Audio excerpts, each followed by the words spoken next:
Today, our screening of the film, Rethabile story, was about bringing this conversation of the future of work into discussions in sub-Saharan Africa.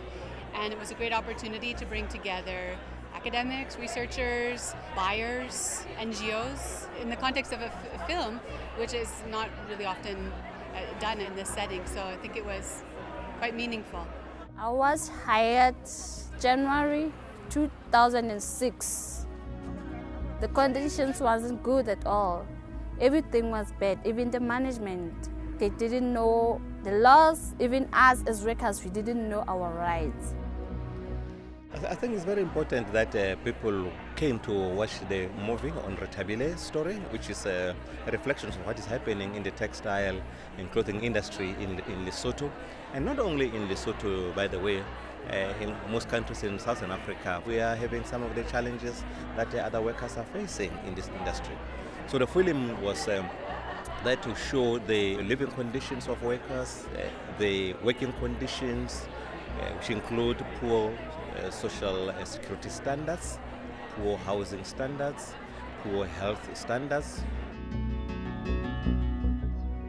We've had a really fantastic response to the film and how it makes our ideas and our research and the concerns and experience of workers in those Lesotho garment factories really accessible to an international audience. What was so important about the film was it really conveyed the voices of workers, and particularly women workers, but it also showed many of the challenges, and particularly that the factories wouldn't let you into film, that government officials were difficult to engage with. So it also showed that when you do represent women's voices and the voices of workers, that they're often kept out of some of the more kind of mainstream debates. So I thought it was a great film and really important to show it in as many places as possible. I think we should be doing more of this. Not everyone has the opportunity to be really in touch with the realities on the ground. So this is a fantastic way of bringing voices, faces, dynamics, images, cities to people who sometimes live in the global north and don't necessarily go to the global south. Right now, we do have pockets that are so isolated and so privileged that they really don't know. And that is not something that exists only in the first world. It exists in third world as much as anywhere else. The reality is so fragmented that even Indians or even anyone out there needs to see these and needs to have certain exposure to these. So yeah, I found the movie important, and I found that more stuff like this should be made.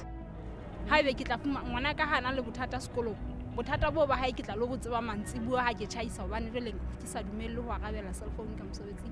I feel as if we are trapped because we don't have another options. You succeed in conveying through the voices of the people affected a very, very important message, which includes precariousness, a lot of injustice and a lot of inadequacies, to say it in a mild kind of way, in their experiences as garment factory workers. What's important is to show the dignity of the workers themselves. I was so impressed by the women and their desires for their children, or the desires of all people for their children. Look at the shirts on your back. Look at where our t-shirts are being made right now. We are in a global labor system. And to understand the conditions of exploitation, and it isn't just U.S. consumers, I happen to be from the United States, or European campaigners for clean clothes, but its responsibility is global.